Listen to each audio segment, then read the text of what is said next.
आज की इतिहास वार्ता में आप सभी का हार्दिक स्वागत और अभिनंदन।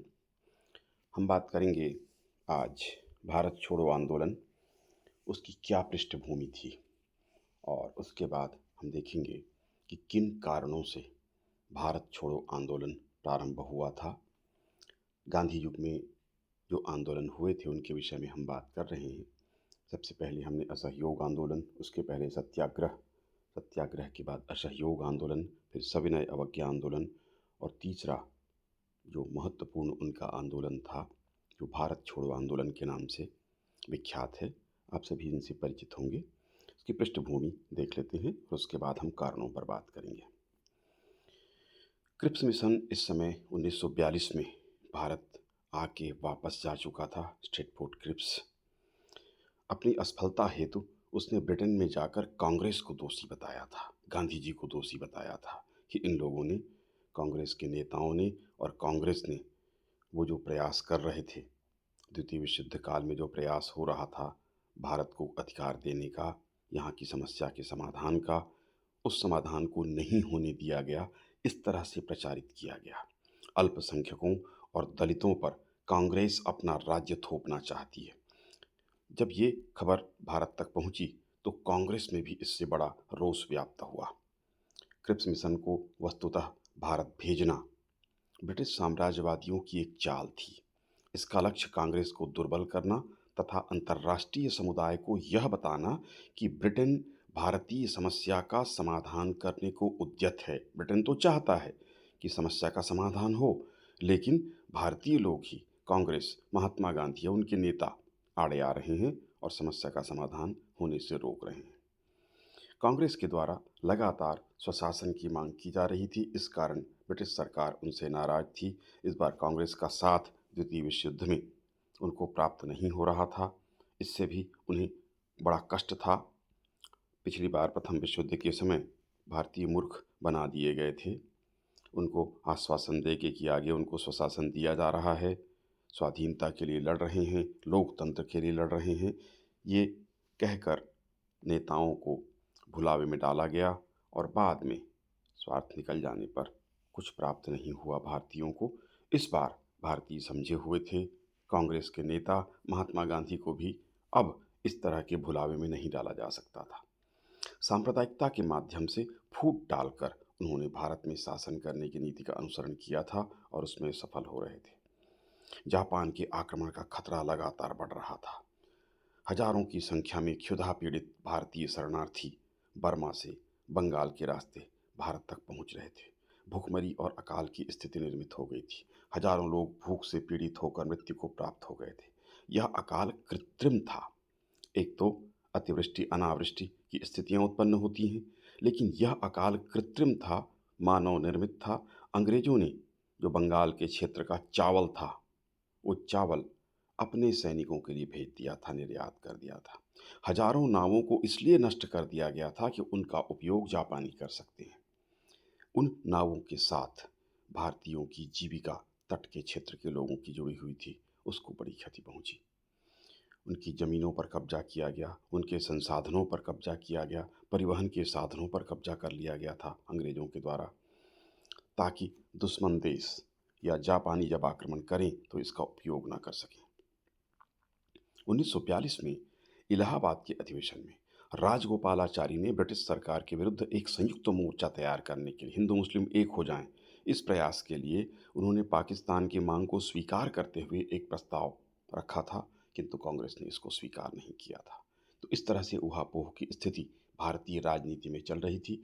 महात्मा गांधी भारतीयों को तैयार कर अंग्रेजों से लड़ना चाहते थे और यदि जापानीज आक्रमण हो तो उसका भी प्रतिरोध वो करना चाहते थे भारतीय जनता के माध्यम से, क्योंकि अंग्रेजों पर उनको विश्वास नहीं था। वो देख चुके थे कि किस प्रकार से जापानीज जब बर्मा और दक्षिण पूर्वी एशियाई द्वीपों में पहुँचे तो अंग्रेज पीठ दिखाकर भाग गए।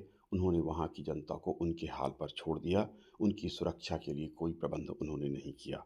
इस बात से महात्मा गांधी चिंतित थे और कांग्रेस के नेता। भारत छोड़ो आंदोलन की वैचारिक पृष्ठभूमि तैयार हुई। क्रिप्स मिशन के असफल हो जाने, जापानी आक्रमण की आशंका, बंगाल में अकाल और भुखमरी की स्थिति, शरणार्थियों की समस्या, आदि जो स्थितियां थीं, उससे देश में नैराश्य का वातावरण निर्मित हो गया था। भारत स्वतंत्र होने पर मित्र राष्ट्रों के साथ मिलकर जापान के विरुद्ध संघर्ष कर सकता था।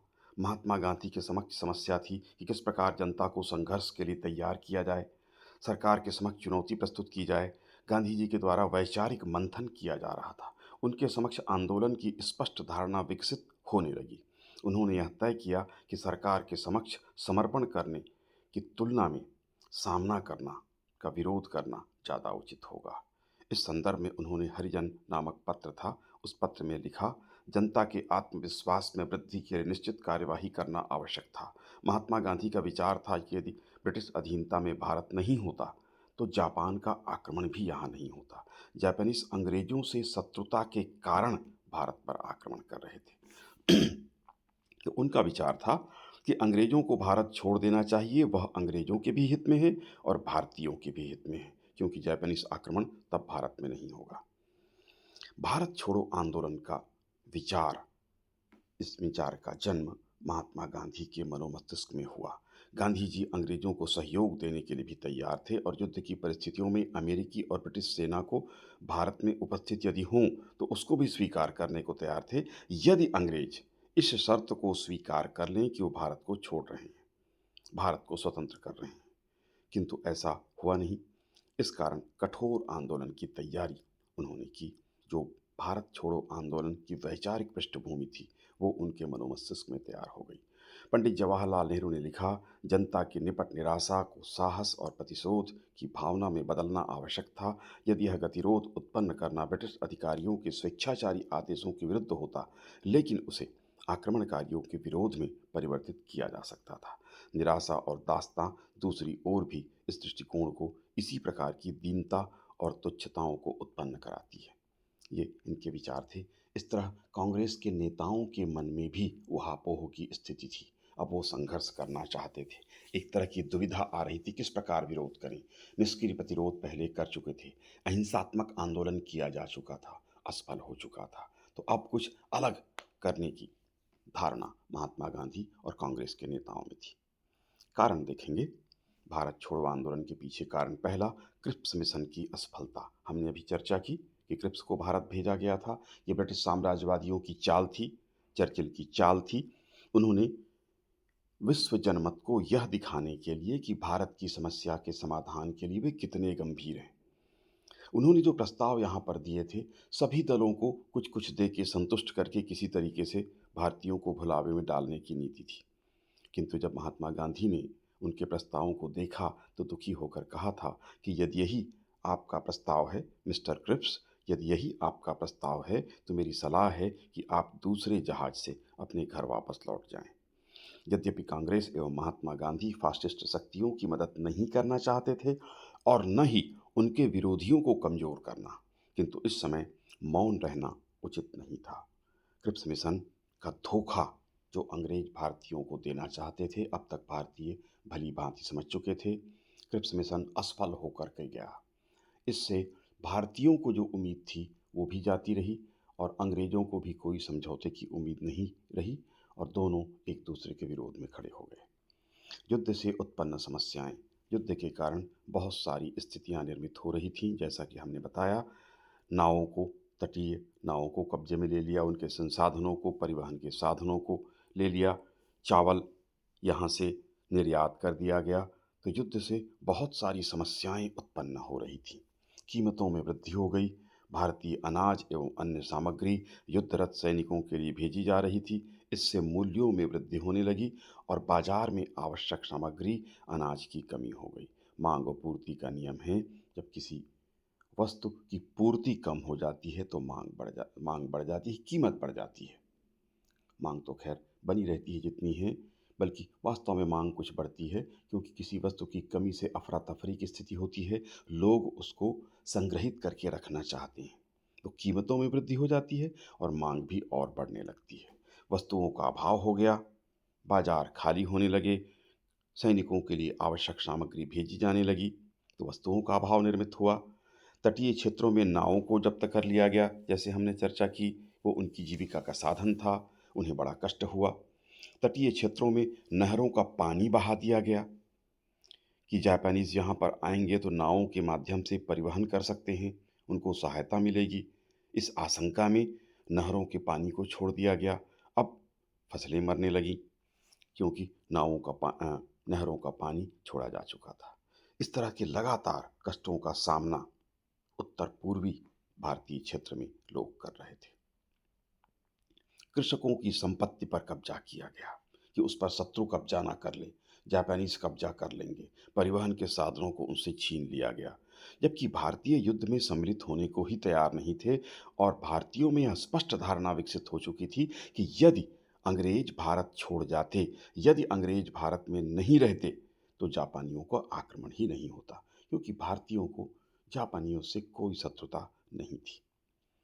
तो लगातार कष्ट, बर्मा से आने वाले शरणार्थियों के साथ दुर्व्यवहार किया गया। दो तरह के मार्ग तैयार किए गए, एक जो भारतीय वहाँ से लौट रहे थे उनके लिए, और एक जो अंग्रेज लौट रहे थे उनके लिए। अंग्रेजों के लिए सारी सुविधाएं थीं, खान पान की अच्छी व्यवस्था थी, उनका स्वागत किया जा रहा था, उनको सहायता दी जा रही थी। दूसरी ओर जो भारतीय बर्मा और उन क्षेत्रों से, दक्षिण पूर्वी एशियाई द्वीपों से लौट रहे थे, उनके साथ दुर्व्यवहार किया गया। उनको ठीक से खाना नहीं दिया गया, स्वागत करना तो दूर की बात थी, उनको दुत्कारा गया, उनके साथ दो यम दर्जे का व्यवहार किया गया।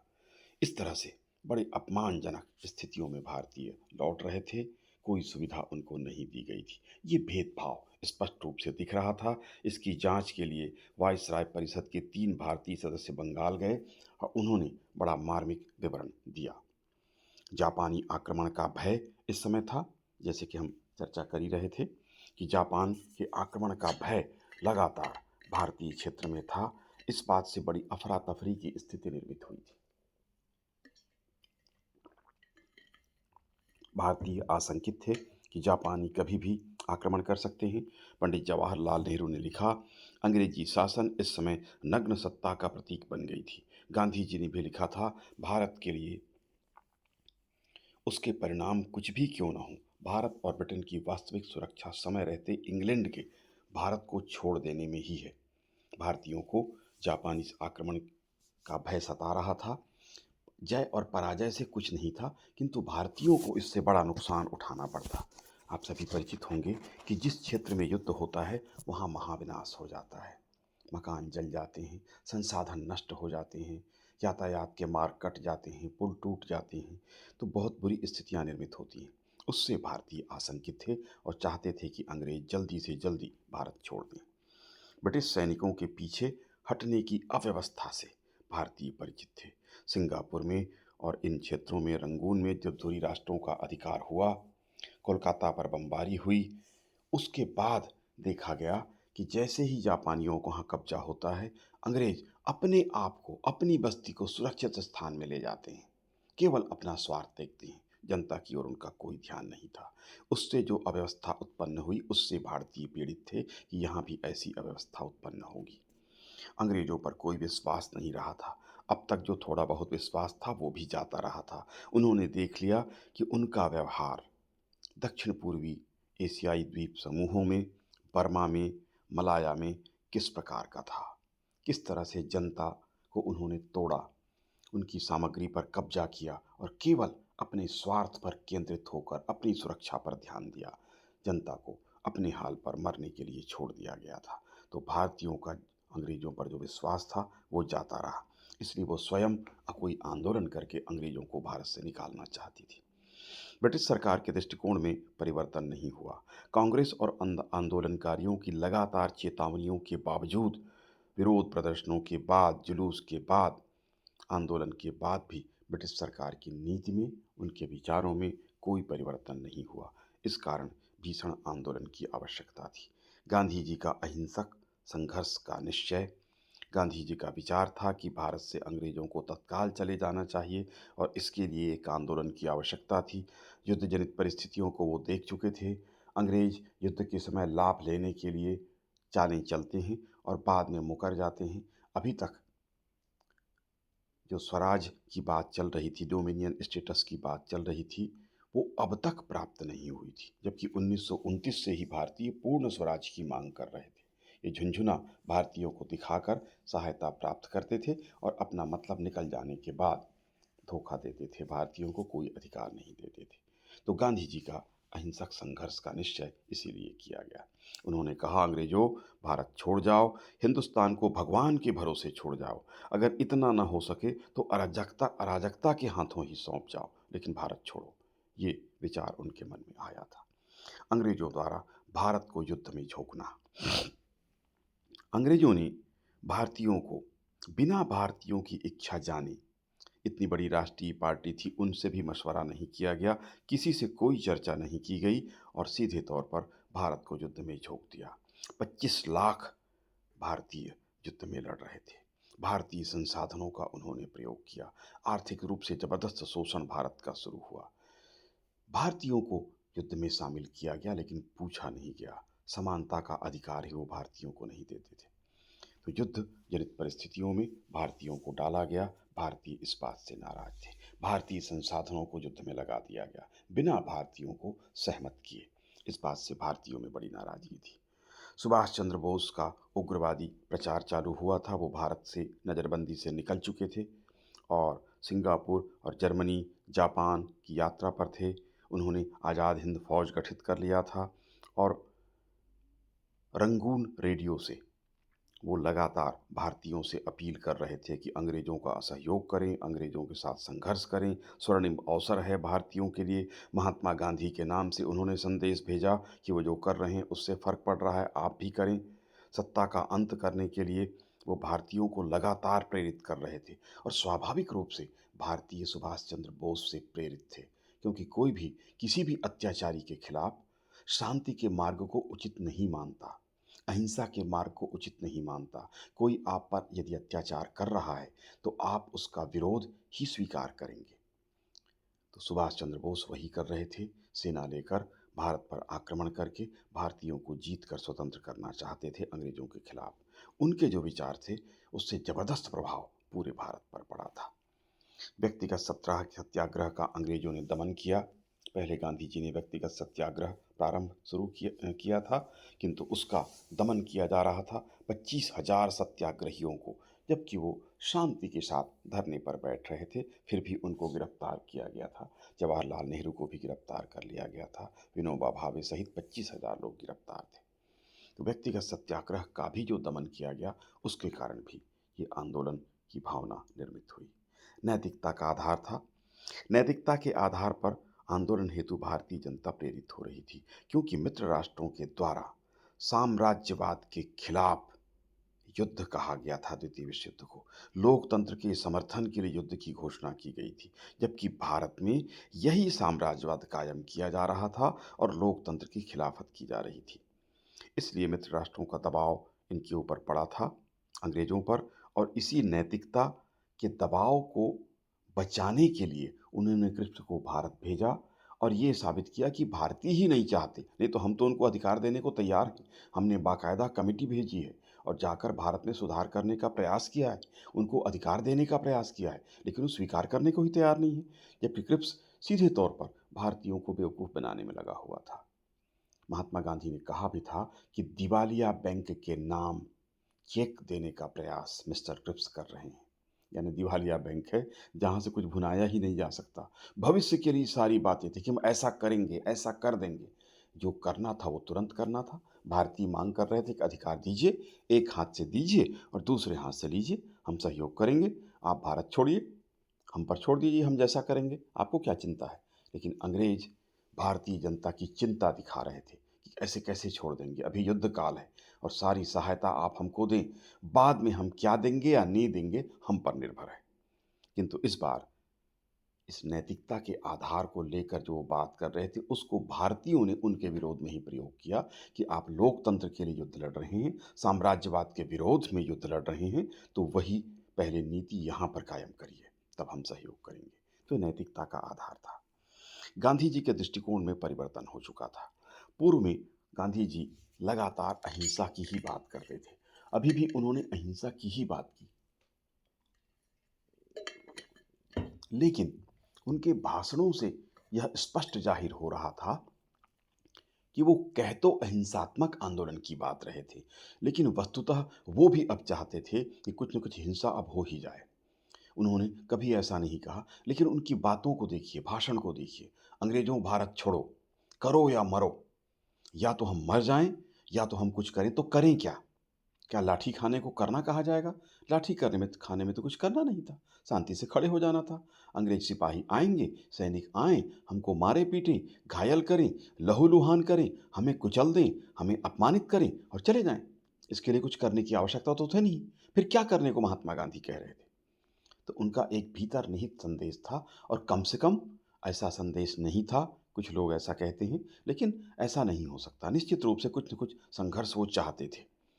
और इस तरह से उनके दृष्टिकोण में बड़ा परिवर्तन आया था। करो या मरो का नारा अहिंसक कैसे हो सकता था? करना या मारना, मरो या मिट जाओ, किसी तरह से भारत को आज़ाद करो, ये पूरी तरह से अहिंसात्मक बात तो हो ही नहीं सकती थी। और इसी कारण बहुत तीव्र आंदोलन हुआ। रेल, पुल, सड़क तोड़े गए। अंग्रेज़ों के ऑफिस में आक्रमण किया गया। थानों को जला दिया गया। पोस्ट ऑफिस लूटे गए। इस तरह से जो घटनाएं हुई, गांधी जी के दृष्टिकोण में परिवर्तन के कारण थी। युवाओं द्वारा पूर्ण स्वाधीनता की मांग की जा रही थी। इसके अलावा किसी भी बात के लिए भारतीय अब सहमत नहीं थे। तो पूर्ण स्वाधीनता चाहते थे। किसी भी प्रकार का आश्वासन, अन्य बातों से वो समझौते को तैयार नहीं थे। इसलिए आंदोलन की आवश्यकता थी। ब्रिटिश शासन के प्रति घोर असंतोष व्याप्त था। बिना भारतीयों की इच्छा के युद्ध में घसीट लिया गया। 25 लाख भारतीय युद्ध कर रहे थे। कांग्रेसी मंत्रिमंडलों ने 1939 में इसीलिए इस्तीफा दे दिया था।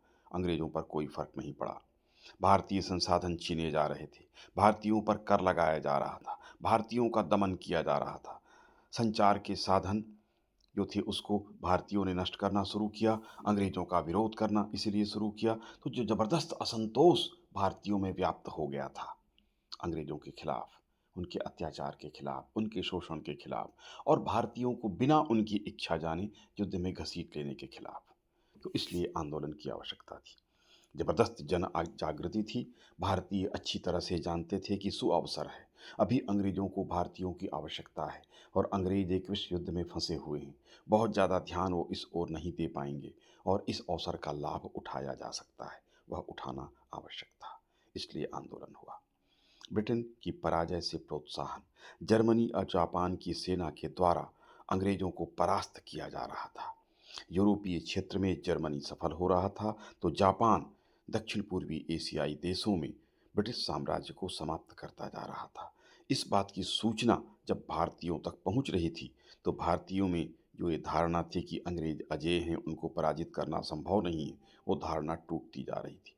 भारतीय और विदेश, विशेषकर युवा वर्ग के जो लोग थे, वो उद्वेलित हो रहे थे तथा वह स्वतंत्रता की मांग तीव्रता से करने लगे, जिसके कारण भारत छोड़ो आंदोलन प्रारंभ हुआ था। तो ये कारण थे। इन कारणों के कारण भारतीय उद्वेलित थे और वे अंग्रेजों को भारत से बाहर निकाल कर ही स्वीकार करना चाहते थे, मानना चाहते थे कि अब हम स्वतंत्र हुए हैं, अंग्रेजों का विरोध हमने किया है। तो ये कारण था, पृष्ठभूमि और कारण के विषय में हमने चर्चा की।